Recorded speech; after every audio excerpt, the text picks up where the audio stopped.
Donc, bonjour tout le monde, bienvenue à l'événement virtuel Opioïdes et approvisionnement plus sécuritaire. Je vous souhaite la bienvenue. Mon nom est Karine Hudon, je suis la coordonnatrice de l'équipe de soutien clinique et organisationnel en dépendance et itinérance. Bonjour à tous, je suis Marie-Ève Goyer, je suis la directrice scientifique de l'équipe. Donc, nous sommes très heureux de vous accueillir aujourd'hui à cet événement. On a travaillé fort pour y arriver et j'espère qu'on va répondre aux exigences et à vos attentes.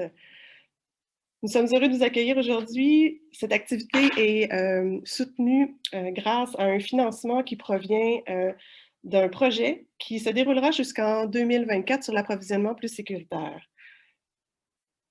Ce projet permettra le déploiement de différentes activités et d'outils soutenant les services en dépendance et en itinérance du réseau de la santé et des services sociaux. Il est financé grâce au programme sur l'usage et les dépendances aux substances de Santé Canada, sous la direction du ministère de la Santé et des Services sociaux du Québec, en collaboration avec l'Institut universitaire sur les dépendances du CIUS Centre-Sud de l'île de Montréal. Je vous rappelle à tous aujourd'hui que l'activité est accréditée par la Direction du développement professionnel continu de la Faculté de médecine de l'Université de Montréal. Donc, toute personne inscrite et présente à l'activité recevra une attestation de 3,5 heures, pouvant être remis à leur ordre professionnel respectif. Je tiens également à remercier l'ensemble des membres du comité scientifique qui ont soutenu la planification de la programmation de cette journée. Aujourd'hui, pour le bon déroulement de l'activité, vous aurez la chance d'avoir 2 espaces d'échange. Donc, le premier est le clavardage. Dans cet espace, nous vous la laissons à vous pour pouvoir discuter entre tous.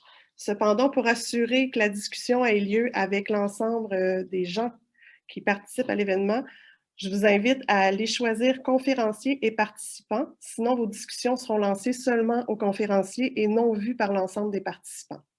Donc, dans l'espace clavardage ou le chat, vous avez la chance de pouvoir échanger vos réflexions sur la journée. Puis, on va utiliser aussi cet espace pour vous partager certains liens en lien avec les présentations d'aujourd'hui. Sinon, si vous désirez poser des questions aux conférenciers, nous invitons à utiliser le questions et réponses qui est au bas de l'écran pour y déposer les questions et nous allons nous assurer de transmettre, moi et Marie-Ève, les questions à qui de droit parce qu'après chaque présentation qu'on vous présente aujourd'hui, il y a une période de questions. Donc, nous allons nous assurer de transmettre les questions. Si jamais il y a foule de questions et on n'a pas la possibilité de faire l'ensemble, de répondre à l'ensemble, l'équipe s'assurera de faire un suivi auprès des invités et on pourra déposer sur une page de notre site web le question-réponse avec les réponses manquantes si on n'a pas le temps de faire l'ensemble du tour. Sinon, l'autre chose que je voulais vous dire également, c'est que, étant donné qu'il y a accréditation de notre événement, il y a un sondage à répondre. Ma collègue Annie va vous mettre le lien dans le clavardage pour pouvoir y répondre. Répondre au sondage d'appréciation est important pour nous pour s'assurer qu'on répond bien à vos besoins, mais également, c'est une exigence de l'accréditation. Donc, on vous remercie de prendre le temps de répondre à ce sondage pour s'assurer de pouvoir avoir l'ensemble de ce qu'il faut pour pouvoir accréditer notre événement d'aujourd'hui. Je tiens également à vous souligner que sur notre site web, il y a une section dédiée à l'événement. Vous l'avez reçu par courriel ce matin, donc vous trouverez l'ensemble des présentations des outils et le webinaire sera déposé quelques jours suivant l'activité d'aujourd'hui pour que vous puissiez le partager avec des collègues qui n'ont malheureusement pas pu être avec nous cet après-midi. De plus, il y a 2 pauses qu'on a préparées pour vous au courant de la journée. Donc, il y aura 2 moments où il y a des pauses entre différentes activités de présentation. Donc, je vous souhaite une belle activité à tous et au plaisir de vous retrouver. Bien, encore merci d'être là. Et puis, je ne serai pas longue avant de vous présenter notre premier conférencier, mais pour vous dire que l'objectif de notre rencontre aujourd'hui, c'est que, vous le savez, on est tous en route à essayer de démocratiser l'approvisionnement plus sécuritaire, le safer supply. Mais ce qu'on se rend compte, autant dans les groupes de discussion qu'on a ensemble sur l'heure du midi qu'avec nos collègues canadiens, c'est que c'est une pratique émergente. Il y a beaucoup d'enjeux éthiques, beaucoup de questionnements, et ces questionnements-là sont pas mal les mêmes un peu partout. Donc, on a vraiment senti le besoin de se réunir aujourd'hui pour profiter d'un moment d'échange sur ces réflexions-là. Mais aussi, comme vous le verrez tout à l'heure avec les travaux de l'INES, il restait à aller de l'avant avec un guide pour l'usage de la morphine à libération lente uniquotidienne, le Cadian, puisqu'on est hors indication et que l'INES ne pouvait pas à ce moment-là faire de documents là-dessus. Donc, c'est aussi le résultat du fruit de nos travaux qu'on voulait vous présenter là-dessus aujourd'hui. Donc, c'est un beau moment où on réunit plusieurs personnes et on va essayer vraiment de faire le tour avec vous. L'activité, en fait, est en deux parties. On va commencer par la présentation du guide de l'usage optimal de l'INES sur la buprénorphine, naloxone et la méthadone. Et ensuite de ça, on vous présentera le fruit des travaux de notre équipe sur la morphine à libération lente uniquotidienne, donc le Cadien, comme je vous disais tout à l'heure. Ensuite de ça, nous allons avoir un super panel d'experts québécois qui va venir échanger avec vous et entre eux sur les enjeux qu'ils voient avec l'implantation du Cadien et de l'approvisionnement plus sécuritaire dans leur pratique. Et pour terminer, on a la chance d'avoir deux collègues ontariens qui ont chaleureusement accepté de venir nous expliquer un peu justement où est-ce qu'ils en sont. Il y a une de nos invitées, donc Mitch Waraksa, qui est unilingue anglophone et on vous le réexpliquera tout à l'heure. Donc, on va avoir une traduction simultanée pour ceux qui souhaitent avoir la version en français de ce qui sera dit là, pendant la présentation. Donc, j'espère un très bel après-midi. On a essayé de répondre le plus possible à vos besoins. Il va y avoir des périodes de questions, comme Karine le disait, pour continuer la discussion et l'événement sera aussi disponible en différé dans un deuxième temps. Donc, je vous présente sans plus tarder notre premier conférencier.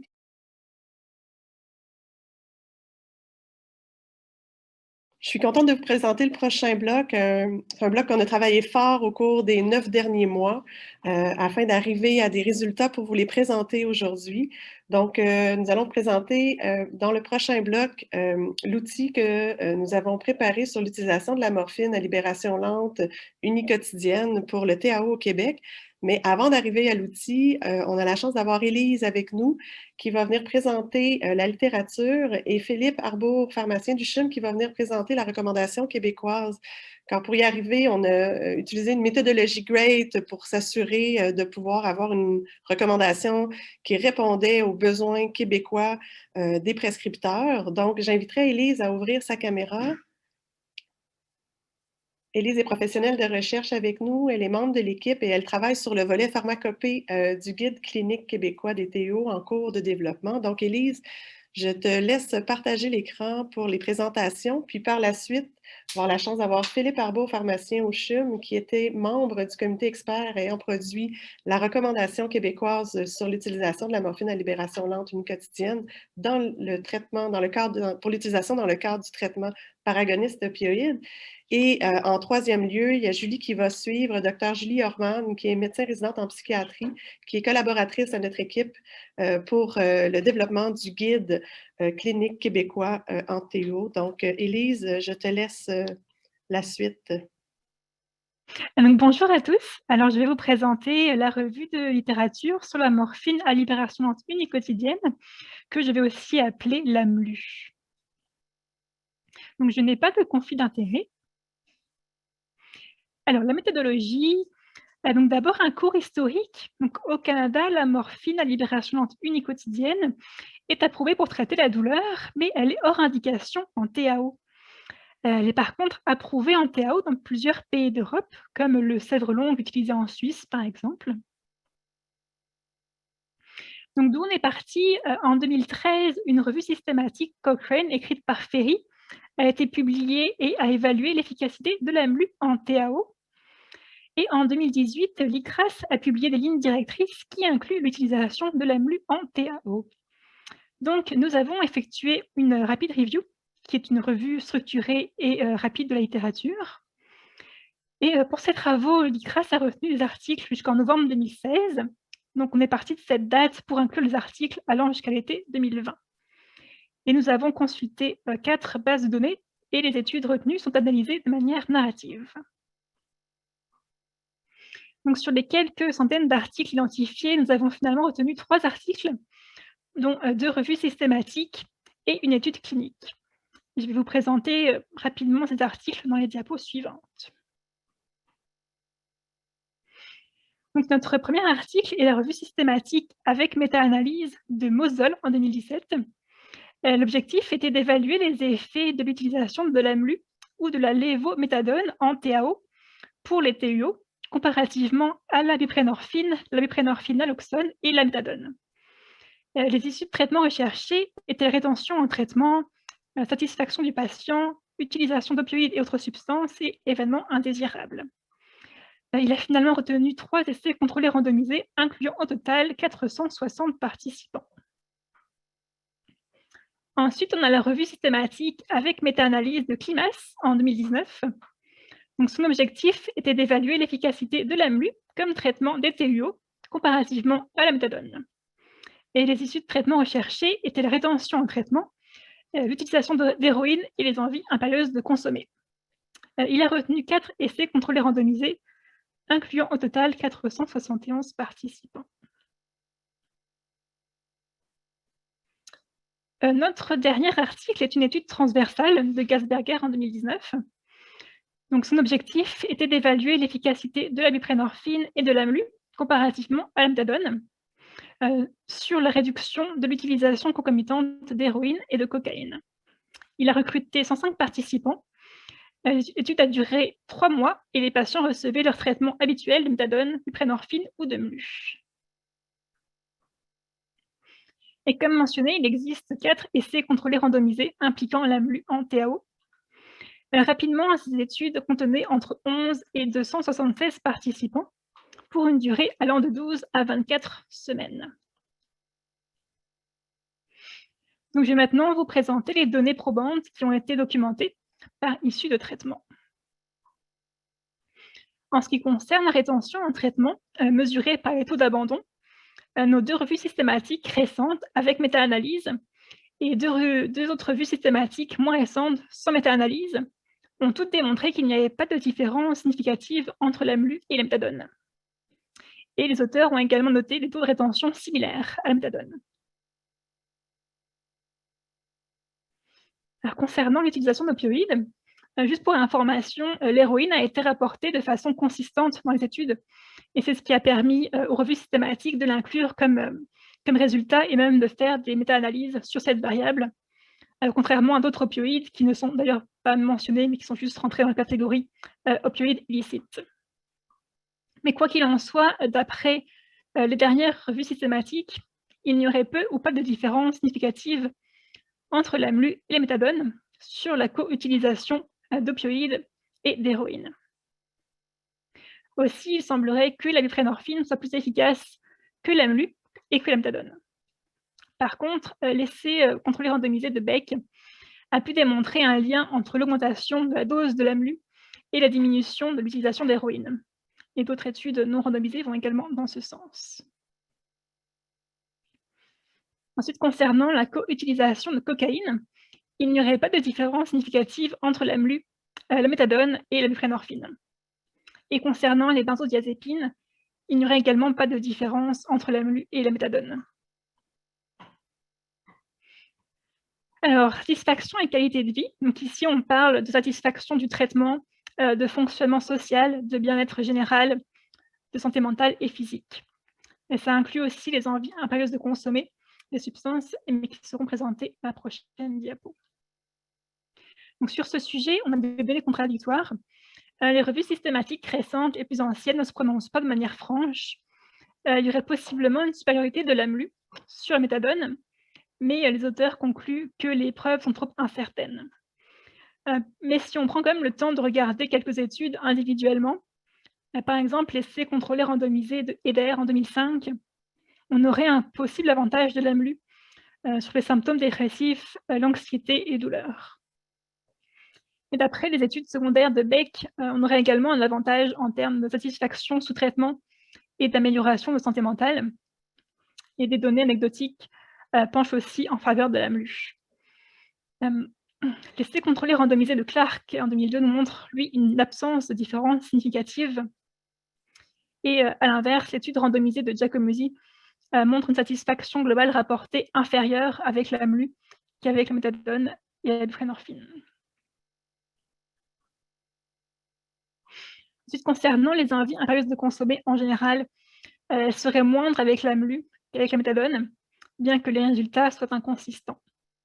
Et plus précisément, l'envie impérieuse de consommer de l'héroïne serait moindre avec l'AMLU que la méthadone, mais l'AMLU serait similaire à la méthadone pour diminuer les états de manque de cocaïne.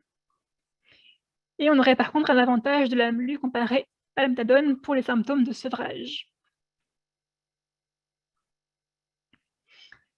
Alors, les effets secondaires les plus communs avec l'AMLU sont similaires à ceux des opioïdes, comme maux de dents, maux de tête, constipation, symptômes grippaux.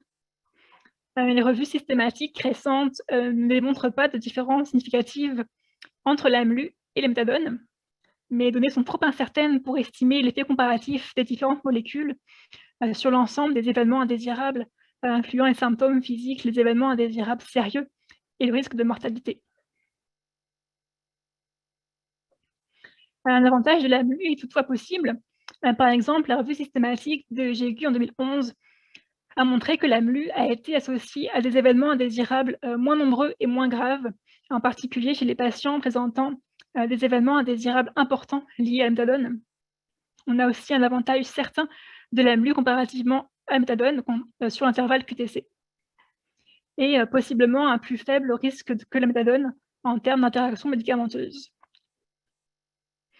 Par contre, la revue systématique Cochrane 2013 rapporte des résultats contradictoires. Par exemple, un essai contrôlé randomisé a montré des événements indésirables rapportés par les personnes plus importants avec la AMLU qu'avec la méthadone, bien que la différence soit non significative. Donc il y a quelques limites à ces données. Donc on a seulement 4 essais contrôlés randomisés disponibles qui ont évalué et présenté des résultats sur l'efficacité et la sécurité de l'AMLU. Aussi, les auteurs des 2 revues systématiques récentes qui ont analysé les essais contrôlés randomisés nomment les limites méthodologiques. Par exemple, on a des petits échantillons, on a une étude non à l'aveugle, on a un manque d'informations sur la randomisation, une partie de l'étude qui est non randomisée, des issues de traitement analysées sur une courte période, des résultats rapportés, etc. Également, nous n'avons pas de données sur les risques de surdose et de détournement. Donc merci à tous et je vais laisser la parole maintenant à Philippe pour la suite. Bonjour tout le monde. Merci beaucoup, Élise, pour la présentation. Donc, ça me fait plaisir d'être ici avec vous aujourd'hui. En fait, je représente un comité d'experts qui avait été formé pour justement émettre une recommandation sur l'utilisation de l'AMLU comme TAO. C'est de ça dont je vais discuter avec vous aujourd'hui. Premièrement, j'ai aucun conflit d'intérêt à déclarer. Donc, pour émettre notre recommandation, on a utilisé la méthode GRADE. Donc, qu'est-ce que c'est que la méthode GRADE? Rapidement, c'est une approche systématique, standardisée, structurée pour émettre des recommandations. C'est très fréquemment utilisé pour la rédaction de lignes directrices cliniques notamment. Ce qui est intéressant avec la méthode GRADE, c'est pour ça qu'elle a été retenue, c'est qu'on vient vraiment faire la distinction entre la qualité des données et la force des recommandations. Vraiment, on constate que c'est 2 choses distinctes avec cette méthode-là. Puis, c'est de la force des recommandations. Ils sont émis après discussion entre experts sur divers points que je vais présenter à la diapositive suivante. Donc, ça, c'est tous les critères qui ont été pris en compte pour émettre la force de la recommandation. Fait qu'on se demande si l'intervention, ça répond à un problème. On discute un peu de la balance entre les effets désirables et indésirables, les valeurs des gens en traitement, les coûts d'intervention. Est-ce que cette intervention-là va augmenter l'équité en santé? Est-ce que c'est une intervention qui est acceptable dans la société puis par les patients? Puis est-ce que c'est faisable? Donc, ça prend en compte vraiment une sphère là, d'enjeux avant d'émettre notre recommandation. Donc, les membres du comité d'experts, je les présente ici. C'est un comité très interdisciplinaire. Donc, on avait plusieurs médecins qui œuvrent en dépendance, des pharmaciens, autant du communautaire que de l'hôpital, des infirmières, puis des acteurs aussi du milieu communautaire. Et puis, on a réuni vraiment des gens d'un peu partout à cette table-là. Donc, on s'est réunis vraiment à deux reprises. Donc, la première fois, c'était pour discuter des données probantes. Puis la deuxième fois, pour vraiment discuter de la recommandation en tant que telle. Puis on devait répondre à la question suivante, qui est toute simple, en fait, c'est devrait-on offrir l'AMLU comme TAO aux personnes qui ont un trouble lié à l'usage des opioïdes. Et qu'on devait sinon un peu plus se positionner sur l'efficacité de l'AMLU comparativement à la buprenorphine ou à la méthadone, puis à l'innocuité, à la sécurité de la molécule. Est-ce qu'on est plus sécuritaire, moins sécuritaire que nos autres options? C'est qu'on devrait tous se pencher là-dessus. Je vous présente le libellé officiel de notre recommandation, qui va se retrouver dans le document. Donc, on est arrivé après de très riches discussions à la recommandation suivante. Donc, pour les personnes chez qui un traitement par agoniste opioïde avec soit la buprenorphine ou la méthadone sont inefficaces, contre-indiqués ou, ici, j'aimerais mettre l'accent sur inacceptables. Donc, ce serait peut-être pas nécessairement un choix qu'on offrirait à notre patient pour diverses raisons. Mais dans ces cas-là, la MLU, elle devrait être envisagée. Il faut remarquer qu'on n'a pas vraiment mis de ligne de traitement. On n'y a pas attribué vraiment une place dans notre algorithme de traitement. On veut pouvoir se donner une marge de manœuvre puis se la réserver pour des cas particuliers. Donc, on ne la relègue pas à une troisième ligne. On peut l'utiliser. Selon nous, elle pourrait être utilisée comme première, deuxième ligne si c'est justifié. Par contre, après discussion, on en est convenu peut-être que ce serait peut-être bénéfique que ça soit prescrit par des prescripteurs, des cliniciens expérimentés ou suite à une consultation avec des experts dans le domaine, parce que c'est un traitement qui est assez nouveau, qui comporte plusieurs enjeux aussi que je vais présenter un peu plus tard et que c'est vraiment ce qu'on recommande. Puis finalement, considérant que on n'a pas beaucoup de données, en fait, on n'en a pas du tout par rapport au risque de surdose, de diversion, puis aussi considérant qu'on a une possible perte de tolérance pas mal plus rapide qu'avec la méthadone ou la buprenorphine si jamais on manque des doses. Et pour cette raison-là, on estime quand même que la prescription de doses non supervisées, elle devrait être permise selon le jugement clinique de l'équipe, mais c'est quand même quelque chose qui devrait être adressé par les équipes. Puis, pour ce faire, là, Dr. Julie Herman va vous présenter un guide clinique dans la prochaine partie. Puis, nous, on a recommandé vraiment qu'on offre un outil peut-être un petit peu balisé ou un aide à la réflexion pour justement l'octroi de doses non supervisées. Si on décortique davantage la recommandation, en ce qui a trait à la qualité des données probantes, nous, on juge qu'elle était faible. En fait, je m'explique. Il n'y avait pas beaucoup d'études randomisées contrôlées. Dans le littérature, il y en avait seulement 4. Regroupait peu de participants. La durée de l'étude était plutôt courte. Puis c'est des cohortes assez hétérogènes d'une étude à l'autre. Puis aussi, les issues étudiées étaient hétérogènes. Ce pas nécessairement les mêmes d'une étude à l'autre. On n'avait pas beaucoup d'informations sur la randomisation. C'est sûr que de notre côté, on jugeait que c'était pas optimal. Par contre, ce qui nous a vraiment fait pencher davantage vers une qualité plus faible de la littérature, c'était l'absence totale de données sur le mésusage, les risques de détournement, puis le risque de surdose comparativement à nos autres options avec l'AMLU. C'est vraiment ça. On a eu beaucoup de discussions, mais finalement, on a décidé de dire que la littérature était plutôt faible à ce niveau-là. Donc, pour la force de la recommandation, par contre, nous, on juge que c'est une intervention, on la recommande, le comité d'experts la recommandait fortement parce que même si la littérature, on juge qu'il y a des trous dans la littérature qui nous manquent des données, il y a quand même de l'expérience clinique avec cette molécule-là. Même avant la TAO, le cadran, c'est utilisé pour la douleur chronique. On le sait quand même qu'il y a des bénéfices qui sont associés avec l'utilisation de ce traitement-là, notamment au niveau de la diminution des cravings. On a moins d'enjeux. En fait, on n'a pas d'enjeux au niveau de l'allongement QT versus la méthadone, pas mal moins d'interactions médicamenteuses.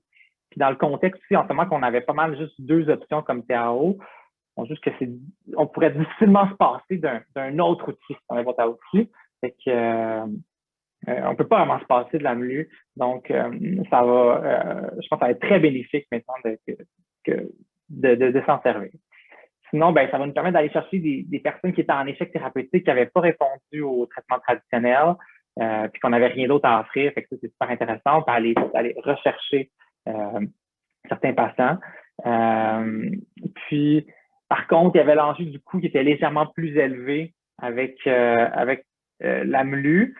On n'a pas de données pharmacoéconomiques, malheureusement, pour voir si c'est coût efficace. Par contre, nous, on pense que les coûts sociétaux vont probablement être pas mal diminués si on réussit à mettre davantage de gens sur le traitement. Ça serait bénéfique malgré le léger coût supérieur de la molécule. On a jugé qu'il y avait, si on peut augmenter notre offre de choix à nos patients, ben on juge qu'il y a quand même une augmentation de l'équité en santé. On peut permettre à plus de gens d'être bien traités. Donc, on dirait que c'est très bénéfique. Par contre, c'est sûr que là, il y a le petit enjeu au niveau des doses non supervisées, peut-être un plus grand risque de diversion avec la molécule. Pour les gens en région, peut-être qu'on jugeait pour les personnes vivant en région éloignée, peut-être qu'il y aurait un petit enjeu à ce niveau-là, peut-être au niveau de l'équité. Ça serait plus difficile peut-être pour eux de se déplacer tous les jours à la pharmacie. Mais de façon générale, on dirait que les bienfaits anticipés surpassaient vraiment les risques reliés au traitement. Avec l'AMLU, chez qui on pourrait l'utiliser, l'intérêt potentiel de la molécule, c'est sûr, on l'a nommé les patients qui ont un échec aux autres TAO, des contre-indications, des effets indésirables importants. Ça peut être intéressant de proposer, mais aussi pour ceux qui tout simplement refuseraient de recevoir de la buprenorphine ou de la méthadone, on pourrait offrir l'AMLU chez ces gens-là. Ça va être super intéressant chez des patients en douleur chronique qui glissent tranquillement vers un TUO. On viendrait peut-être couvrir la douleur chronique aussi. C'est possible de faire du safe supply, l'approvisionnement sécuritaire avec cette molécule-là, c'est super intéressant. Les patients qui veulent continuer à consommer aussi, ça sera un choix intéressant. Parce qu'avec la buprenorphine, on sait que c'est moins possible. Avec la méthadone, il y a certains âgés qui n'aiment pas ça. Ça peut masquer les effets de leur HIT, donc ça peut être intéressant. Il y a vraiment plusieurs champs d'utilisation potentielle avec la musique. Finalement, je vais passer rapidement sur les enjeux qu'on a soulevés par contre avec l'utilisation de la molécule. Je pense qu'il y a un besoin criant de formation dans les équipes traitantes, au niveau des pharmaciens, à l'hôpital aussi. C'est relativement nouveau. Les gens qui ont moins d'expérience ont été moins exposés. C'est important. C'est ça qui est fait présentement. Puis aussi, il y a des hautes doses, des fois, qui sont utilisées de morphine. Ça peut faire peur à des pharmaciens qui ont moins d'expérience. Fait qu'il y a vraiment un besoin de formation. Le risque de surdose, risque aussi lié à l'injection du produit. On aimerait savoir un petit peu plus de données à ce niveau-là. Le cadavre, c'est des capsules qu'on ouvre en pharmacie qui contiennent des petites granules à libération prolongée qui sont écrasées pour avoir des risques importants à l'injection. Puis ça se dissout aussi très mal. Il y a ça. Il y a le fait qu'on a une perte de tolérance pas mal plus rapide. La demi-vie de la morphine est beaucoup plus courte que la méthadone, la buprenorphine. Fait que ça, faut rester plus vigilant à ce niveau-là. Puis, au niveau des doses non supervisées, c'est à cause du risque de diversion. C'est un enjeu qui va devoir être adressé par l'équipe. Donc, je crois que j'ai dépassé un peu mon temps. Donc, merci beaucoup à tous. Sans plus tarder, je vais passer la parole à Dr. Gilles qui va vous présenter l'outil clinique qui a été développé pour l'usage de l'AMLU.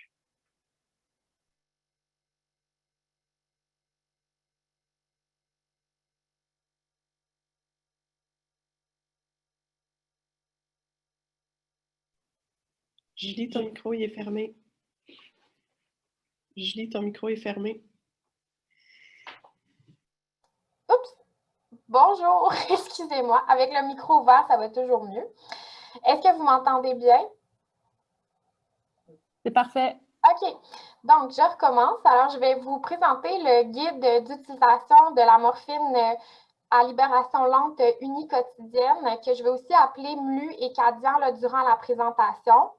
Donc, je n'ai aucun conflit d'intérêt. Et juste avant de vous présenter en primaire notre outil, j'aimerais vous présenter quand même la démarche scientifique, un petit rappel, puis aussi la démarche clinique qui se retrouve derrière le guide qu'on vous présente aujourd'hui. Donc, tout d'abord, juste pour un rappel, on a fait une revue de la littérature scientifique, mais aussi une revue de la littérature grise au sujet du Cadian. Puis, c'est ce qui nous a permis là, de pouvoir là, appliquer la méthode GRADE qui a été appliquée là, par le comité d'experts pour vous fournir là, la recommandation québécoise officielle. Puis, notre guide a aussi été révisé par divers là, professionnels de la santé, ce qui fait en sorte qu'on a tenté au maximum d'élaborer un guide qui est adapté à la réalité clinique là, sur le terrain, avec aussi des énoncés spécifiques là, pour les pharmaciens, parce que comme Philippe le disait, il y a aussi un besoin là, de formation puis de déstigmatisation là, de cette molécule-là. Donc, on a tenté d'adapter notre guide au maximum. Donc, au niveau des aspects cliniques, comme je l'ai dit, bien sûr, on espère démystifier un peu l'usage du Cadian. On veut aussi vraiment démontrer son importance dans l'arsenal thérapeutique là, des équipes de soins. Puis, dans notre guide, on a aussi voulu aller au-delà de la monographie parce que, comme on vous l'a présenté, le Cadian est malheureusement là, hors indication en TAO. Donc, on a une monographie qui est davantage là, pour la douleur. Donc, on a tenté là, vraiment d'aller au-delà puis de vous présenter là, certaines spécificités en tant que TAO. On voulait bien sûr pouvoir là, vous permettre d'appliquer puis d'assurer un plan de traitement sécuritaire quand vous utilisez là, le Cadian. Puis, on a aussi, à certains endroits là, dans le guide, un peu renchéri sur l'importance vraiment de la prise en charge biopsychosociale là, des patients là, qui souffrent d'un trouble lié à l'utilisation des opioïdes. Donc, au niveau là, du guide, c'est vraiment la présentation, c'est vraiment un survol. Vous allez y avoir maintenant accès là, sur notre plateforme. Donc, je vais juste vous présenter les plus grandes sections, puis aussi là, les éléments un peu clés. Au niveau de la table des matières, notre guide a été vraiment conçu avec des sections principales, mais aussi des annexes. Donc, les annexes, c'est vraiment des outils que vous allez pouvoir utiliser là, au quotidien quand vous allez prescrire le Cadian, mais on voulait éviter d'avoir un outil trop lourd là, en termes là, de sections principales. Donc, on vous réfère souvent à des annexes, puis vous pouvez là, aller naviguer là-dedans là, à votre gré. Donc, au niveau notre guide commence bien sûr là, par la présentation là, de notre recommandation québécoise officielle que Philippe vous a déjà présentée. Puis, tout de suite, par la suite, là, on enchaîne avec les principes généraux que je vais vous laisser là, lire et vous approprier. Mais le message clé, c'est vraiment que le Cadian, en fin de compte, là, est en fin de compte, remboursé là, par la RAMQ, même s'il est là, hors indication en TAO. Plus tard dans la présentation, je vais vous présenter là, un modèle d'ordonnance qu'on vous suggère d'utiliser ou d'adapter selon votre milieu clinique qui permet de prendre en compte là, les spécificités là, de la prescription du Cadian. Puis aussi, là, au niveau des principes généraux, comme Élise vous l'a mentionné, en fait, les données nous indiquent vraiment que le Cadian serait fort probablement le non inférieur aux autres TAO, puis qu'il y aurait même certains avantages, comme par exemple au niveau du QTC puis des cravings là, chez nos patients consommateurs. Ensuite, on enchaîne au niveau de l'admissibilité, donc d'avoir 18 ans et de souffrir d'un TUO. Puis, la suite, c'est au niveau des contre-indications. Donc, dans le guide, la section principale, on vous présente les contre-indications qui sont principalement nommées dans la monographie. Donc, une des spécificités, c'est que la monographie du Cadian mentionne clairement la prise concomitante d'un IMAO actuellement ou dans les 14 derniers jours comme contre-indication avec le Cadian. La chose qui est quand même importante de se rappeler, c'est que c'est aussi une contre-indication pour la majorité là, des opiacés à des niveaux là, de vigilance variables, mais c'est quand même là, mentionné spécifiquement dans la monographie du Cadian, donc on voulait vous le rappeler. Puis, pour notre outil, comme la monographie ne faisait pas de distinction entre les contre-indications relatives et les contre-indications absolues, on vous présente en annexe notre division à nous selon les données cliniques aussi, puis les recherches là, qui ont été faites là, suite là, à la publication de la monographie. Donc, dans cette distinction-là entre les contre-indications absolues et les contre-indications relatives, on met vraiment un point d'honneur au niveau là, de l'alcool, parce que dans la monographie, le trouble d'usage de l'alcool semble être une contre-indication absolue. Cependant, ce que nos recherches nous ont permis de démontrer, c'est que la consommation d'alcool ne modifierait pas là, la pharmacocinétique de la morphine, ce qui fait donc en sorte qu'il faut avoir le même niveau de prudence avec tous les dépresseurs du système nerveux central lorsqu'on utilise le Cadian, mais c'est la même chose avec l'ensemble des TAO. C'est pourquoi on met la prise concomitante d'un dépresseur du système nerveux central qui inclut l'alcool et les benzodiazépines dans une contre-indication relative.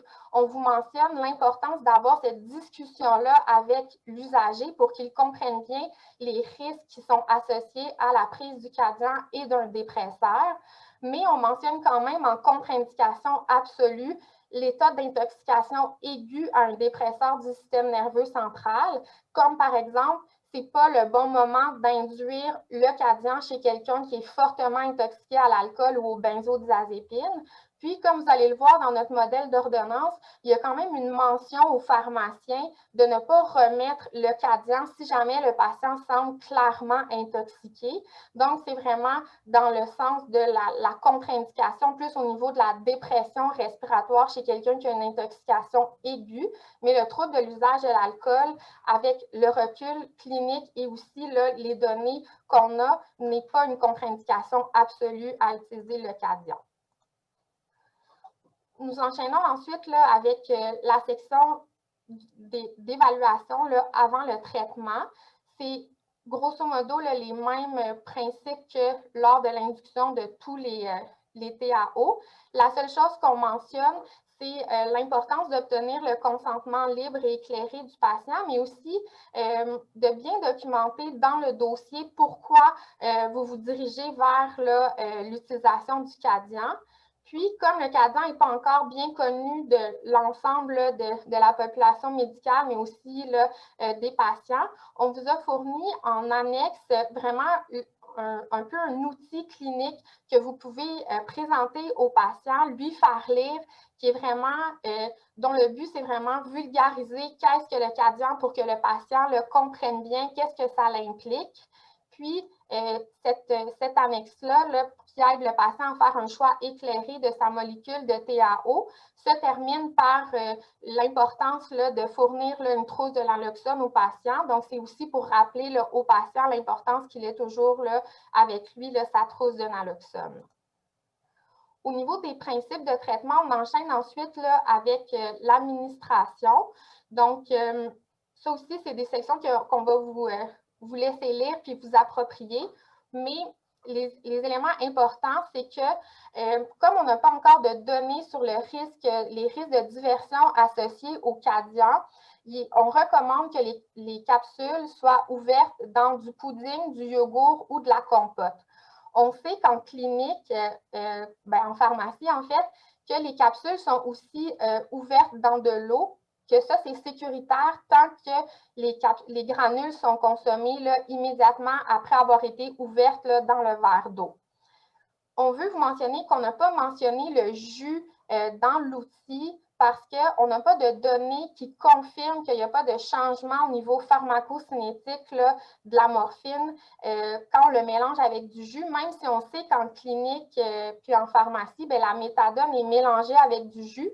Donc, on sait que vraiment en pratique, en pharmacie, le Cadian peut être mélangé avec du jus, mais comme on n'a pas de données qui confirment les enjeux de sécurité, on a choisi de ne pas le mettre dans le guide. Par contre, ça plaît à l'esprit d'extrapoler puis de se dire que ça demeure sécuritaire même si c'est mélangé dans du jus.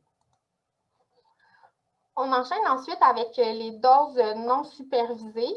Puis je vous dirais qu'on a vraiment fait un travail suite à la recommandation de notre comité d'experts pour être capable de fournir un outil, une aide à la réflexion aux équipes de soins sur la gestion des doses non supervisées. Donc, pour ce faire, on vous présente aussi en annexe spécifiquement un modèle de réflexion pour être capable de faire une balance entre les bienfaits et les risques anticipés d'octroyer des doses non supervisées. Donc, on suggère 4 questions à se poser qui font vraiment partie du processus réflexif qui doit être fait en équipe. Puis quand on mentionne l'équipe, c'est le médecin prescripteur, l'équipe psychosociale autour, mais aussi une réflexion qui doit inclure l'usager. Donc, quels sont les bénéfices de l'octroi des doses non supervisées? Quels sont les risques anticipés? De quelle façon la personne est capable d'assurer sa sécurité et aussi de quelle façon la personne est capable d'assurer la sécurité de sa communauté si on lui octroie des doses non supervisées. Dans un peu le syllabus qui introduit l'aide à la réflexion, on mentionne que c'est impossible d'avoir un risque zéro lorsque on prescrit des doses non supervisées. Puis on invite les équipes traitantes à se rappeler aussi des objectifs connexes d'un traitement par agoniste opioïde, soit l'amélioration de la qualité de vie, l'amélioration de l'autonomie, favoriser aussi une meilleure rétention en traitement. Mais on nuance en disant qu'aucun outil ne surpasse le jugement clinique.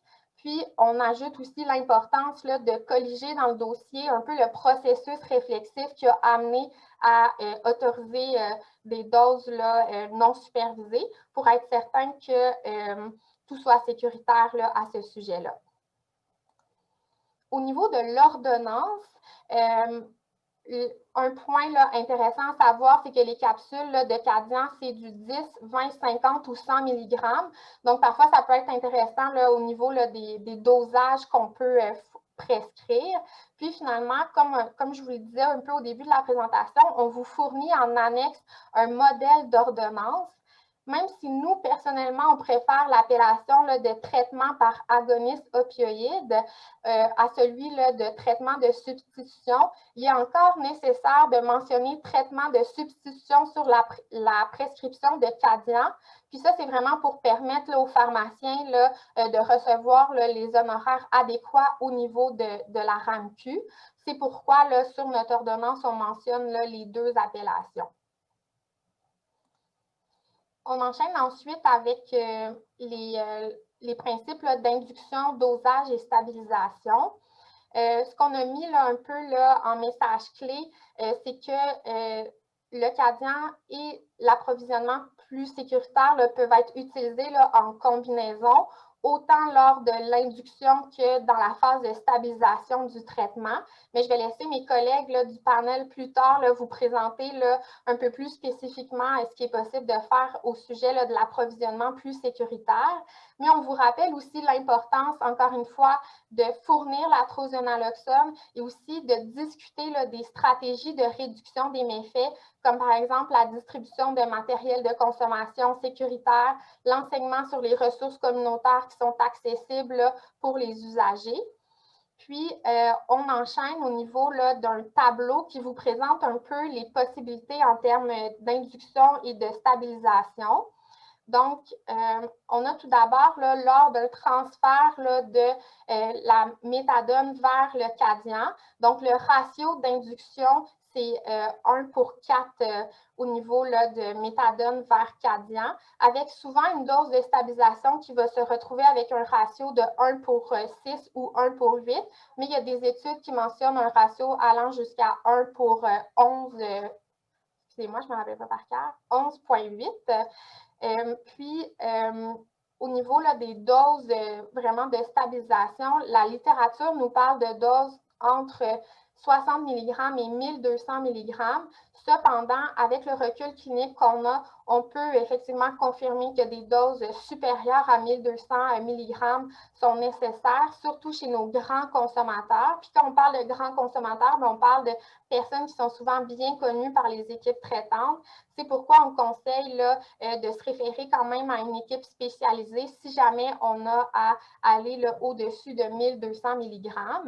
Au niveau du transfert de la buprenorphine naloxone vers le Cadian, on a un ratio d'induction de 1 pour 42,3 avec un ratio de stabilisation qui se retrouve à peu près à 1 pour 58. Puis, on a les mêmes doses au niveau de la stabilisation. On vous présente ensuite, là, en deuxième partie, les procédés d'induction chez les patients qui ne sont pas préalablement là, sous un TAO, donc qui consomment là, des drogues illicites, des opiacés illicites. Donc, initialement, on avait principalement là, seulement le guide de la Colombie-Britannique qui parlait d'induire avec une dose là, de 30 à 60 mg. Cependant, quand même, on a plus de littérature aujourd'hui qui nous permet de vous dire qu'une dose d'induction de 200 mg a été jugée là, sécuritaire.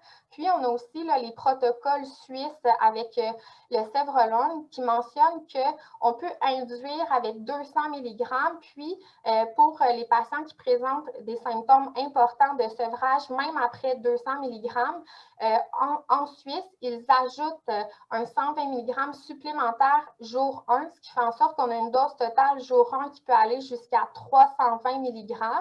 Puis, dans les protocoles suisses, il y a possibilité d'augmenter le Sevrolone de 120 mg à tous les jours, ce qui fait en sorte qu'eux n'ont pas forcément dans leur protocole le délai de 48 heures avant d'augmenter la dose, ce qui est quand même une pratique différente de ce que nous, on fait au Québec. Donc, encore là, je vais laisser mes collègues là, du panel un peu plus tard là, vous parler des diverses stratégies d'induction qu'on peut avoir là, avec le Cadian. Mais sachez que ça plaît à l'esprit de se dire que peut-être que notre pratique va se moduler un peu là, sur les protocoles là, suisses qui vont jusqu'à 320 mg là, jour 1. Encore une fois, les doses de stabilisation chez les patients qui consomment là, des opiacés illicites là, demeurent les mêmes. On vous présente ensuite un tableau sur comment gérer finalement là, les doses manquées. C'est vraiment un tableau qui est issu là, du guide de la Colombie-Britannique.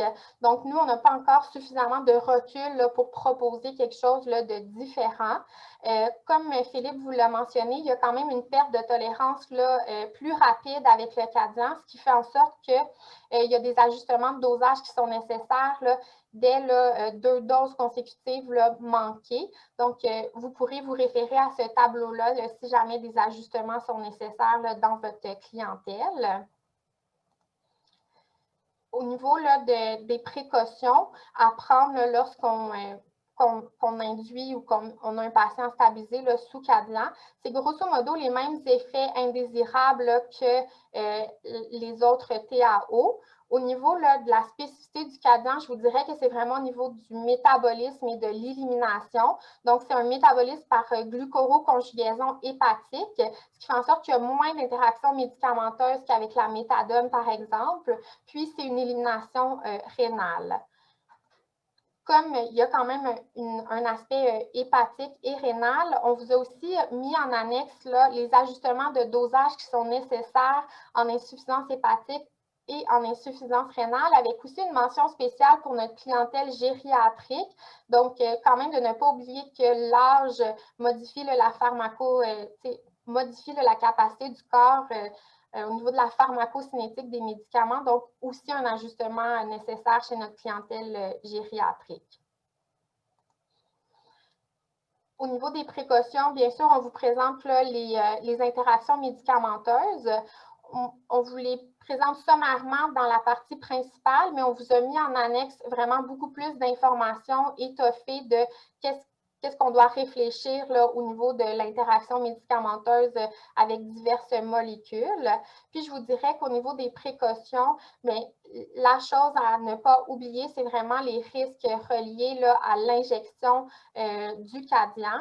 Donc, comme Philippe vous l'a mentionné, s'injecter le Cadian peut mener là, à une augmentation très rapide du taux sérique de morphine, ce qui peut être associé là, à un risque accru d'intoxication létale.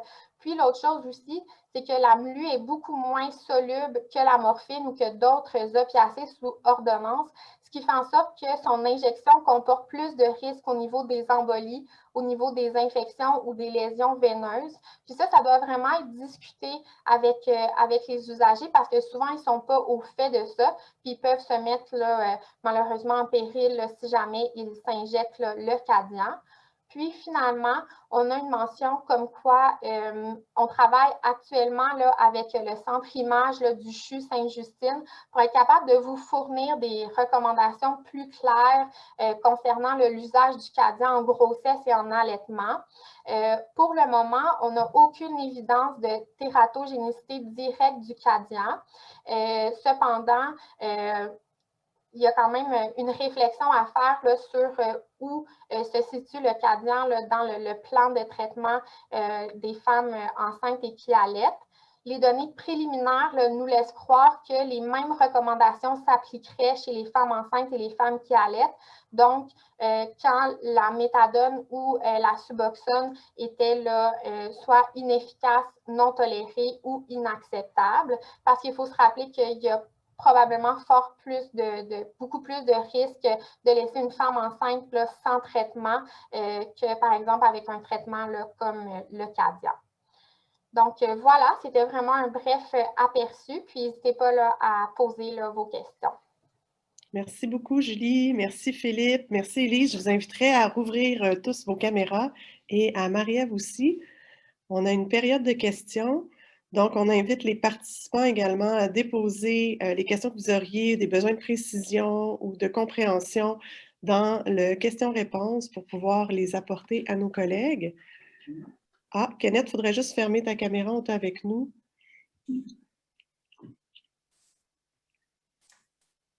Alors, remercie à vous tous. Je rappelle aussi à nos participants, si vous voulez avoir l'outil, les annexes, tout ce que Julie a mentionné, c'est disponible dès maintenant et les liens sont dans le clavardage. On a eu une question dans le clavardage, possiblement pour toi, Philippe, une question assez difficile. Peut-être y a-t-il une réponse ou pas. On nous demande, le Cadian est cher pour les patients avec des assurances privées. Est-ce que vous avez cette problématique et une manière d'y remédier?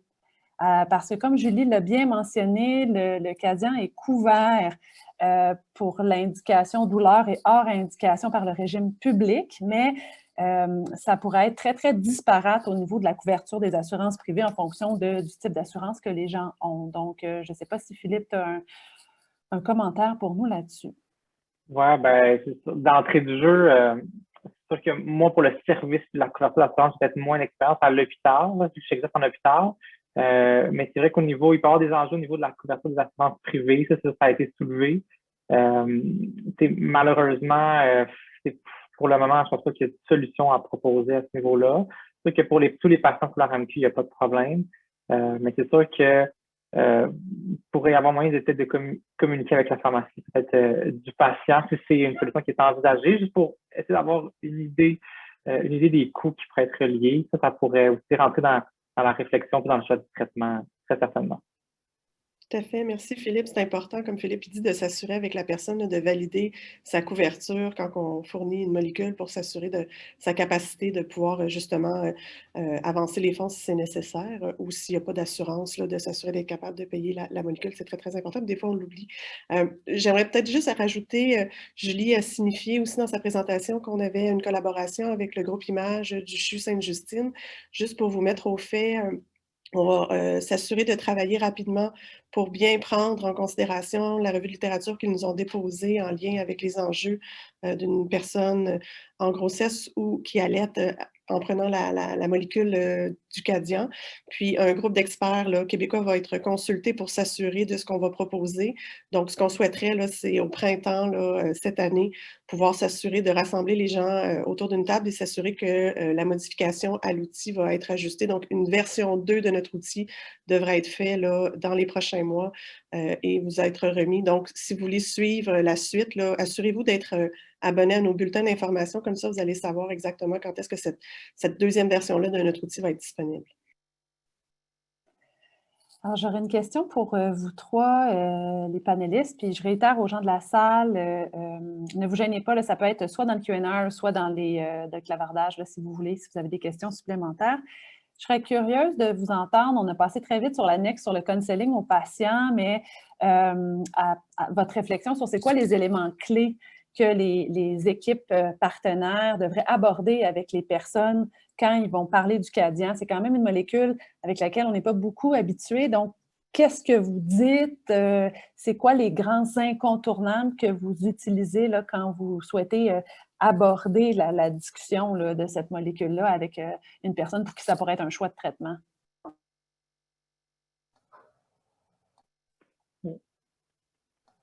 Moi, je peux peut-être me lancer très rapidement.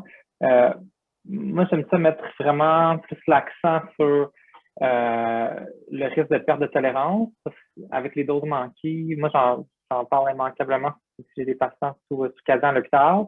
Simplement que ça peut augmenter le risque de surdose si jamais il y a plusieurs doses qui sont émises, puisque la tolérance se perd pas mal plus rapidement avec méthadone, buprenorphine. Là, fait que moi, c'est quelque chose, je mets beaucoup l'accent là-dessus pour essayer de limiter le risque de surdose si jamais il y a des doses manquées. Julie, tu voulais rajouter?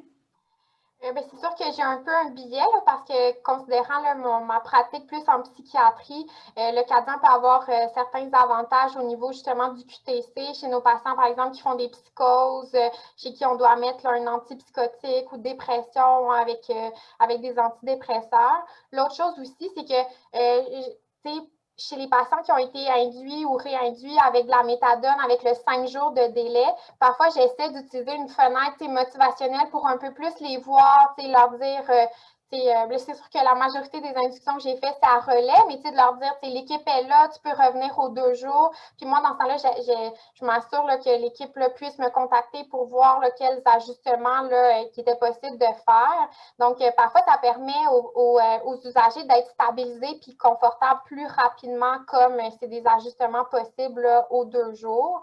Fait que ça aussi, je leur présente. Fait que c'est un peu le miroir de l'effet que Philippe nous dit, la perte de tolérance, mais l'autre chose, c'est que parfois, on peut l'ajuster plus rapidement. Puis, je vous dirais que j'ai quand même eu certains usagers qui étaient limités dans l'augmentation de la méthadone parce que justement, eux, ils n'étaient pas encore rendus à cesser leur consommation. Donc, ça les mettait à risque. Puis, parfois, on réussit à monter des plus grosses doses là, de Cadian puis à les rendre plus confortables, ce qui faisait qu'ils finissaient par diminuer là, leur consommation d'opiacés illicites sans cet effet-là là, de masquage un peu de la méthadone. Mais ce n'est pas tous les usagers là, non plus, mais parfois, ça pouvait être dans des avantages là, au niveau de patients chez qui n'étaient pas bien stabilisés sous la méthadone. Merci. Puis peut-être même question par rapport aux doses non supervisées. Comme Philippe l'a mentionné, ça a été quand même quelque chose d'un sujet assez chaud dans le comité d'experts, assez pour que, comme vous l'avez vu dans la recommandation, le comité sente le besoin qu'en delà de la recommandation, il y ait un outil d'aide à la réflexion là, que Julie vous a présenté. Donc, peut-être juste vous entendre sur les grands points que vous utilisez pour la décision par rapport aux doses à emporter. Qu'est-ce que vous regardez? Les grands points à avoir en tête. Julie, tu en as nommé quelques-uns, mais à voir un peu votre processus cognitif quand vous regardez l'octroi ou non de doses non supervisées.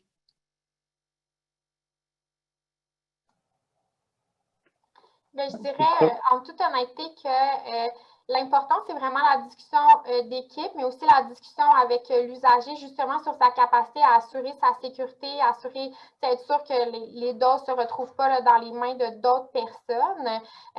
Mais je pense que c'est ça, la clé de la réflexion. Je pense que c'est vraiment la réflexion d'équipe parce que nos équipes psychosociales, des fois, en connaissent plus sur les usagers, sur les stratégies qu'ils peuvent appliquer justement pour s'assurer que ça demeure là, sécuritaire.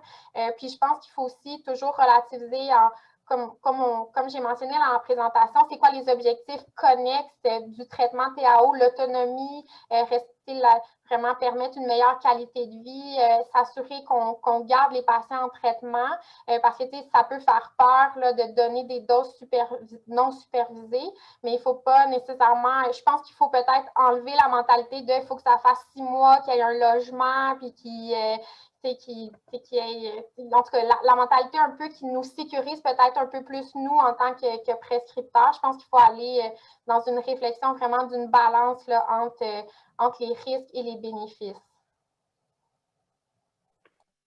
Oui, puis c'est sûr qu'on voulait qu'il y ait dans nos discussions du comité d'experts, on voulait vraiment qu'il y ait un outil d'aide à la réflexion pour permettre ces doses non supervisées-là pour garder le plus de patients en traitement, offrir un petit peu plus de souplesse, parce que c'est sûr que dans les dernières lignes directrices du Collège des médecins, l'OPQ, c'est pas très clair non plus à ce niveau-là. TU recommandait qu'il y ait un service quotidien de la médication pour la MLU précisément. C'est sûr que malgré les enjeux, je pense qu'on voulait s'assurer quand même, on voulait dire que c'était important qu'on ait quand même une certaine souplesse avec le cardian. Mais c'est ça, très certainement, je pense que moi, je ne suis pas nécessairement impliqué beaucoup dans le cadre de mon travail, dans l'octroi de doses non supervisées, mais je pense que c'est vraiment une discussion que tu devrais avoir avec tous les patients. Merci. Puis peut-être une dernière question, parce que le temps file, peut-être un peu plus pour Élise, mais c'est sûr qu'Élise, c'est vraiment toi qui as fouillé, gratouillé la littérature, qui nous l'a présentée aussi. Peut-être nous pister un peu sur qu'est-ce que tu vois qui sont, on l'a nommé, Philippe l'a nommé, tu l'as nommé aussi, il y a très, très peu de données au niveau des surdoses, pour dire quelque chose, tous les risques de diversion, mais qu'est-ce que tu vois qui manque pour qu'on ait des assises un peu plus solides en termes de littérature pour asseoir la MLU en TAO là, plus confortablement? C'est certain que moi, je trouve ça problématique, comme pas vraiment d'études avec beaucoup de participants sur longue durée, fait que ce qu'on a disponible, je veux dire, on peut voir quand même des données qui sont intéressantes, mais le fait qu'il y ait quand même des limites à ces études qui sont quand même importantes, moi, je trouve que c'est problématique. Fait que dans le futur, ça serait bien qu'on ait comme des nouveaux peut-être essais qu'on pourrait randomiser de plus grande envergure. En tout cas, moi, je sais que ça me conforterait un petit peu plus au niveau de la recherche. Je pense que c'est pas mal à ce niveau aussi que se trouve le gros enjeu. Oui, parce que, puis l'autre chose qu'on fait beaucoup, là, comme tu l'as nommé, Philippe, c'est que c'est le bon côté, c'est qu'on fait beaucoup d'inférences par rapport à la sécurité qu'on a en douleur chronique. C'est quand même une bonne nouvelle. On a une molécule qui est très, très bien connue, mais comme vous l'avez vu, on a été pris un peu aussi avec le fait que les monographies, la plupart des choses qu'on a, on a été fait avec le Cadian, mais en douleur. Donc, des fois, il faut essayer d'ajuster puis de transposer. Puis ça va être la même chose sur laquelle on va arriver en grossesse. C'est sûr qu'en grossesse et douleur, si on peut se passer du Cadian, bien sûr qu'on veut le faire, mais peut-être qu'on ne veut pas s'en passer en dépendance parce que là, il y aurait beaucoup trop de risques. Donc, on est pris un peu avec, comme tu le disais, ce manque là, de données-là, effectivement. Donc, excellent. Je vous remercie tous et je repasse la parole à Karine. Il y a Dr Brault qui vient de se joindre à nous, mais effectivement, ce sera plus tard. Là, donc, bienvenue parmi nous. Alors, Karine, je te repasse la parole. Peut-être ajouter aussi sur le point que Marie-Ève avait dit, il y a quand même l'expertise clinique dans d'autres pays qui a eu cours, dont la Suisse, là, avec le Sevre-Long, sur lequel c'est intéressant. Puis, on est en développement à essayer de créer une collaboration avec des collègues de la Suisse pour vous mieux comprendre l'utilisation du Sevre-Long, là, justement. Donc, tenez-vous au courant de la suite des choses. Là. Il devrait y avoir un événement qui devrait pondre sous peu et pouvoir être disponible pour vous, pour pouvoir entendre aussi nos collègues suisses sur l'utilisation d'une molécule qui, eux, utilisent depuis beaucoup plus longtemps que nous là, en TAO.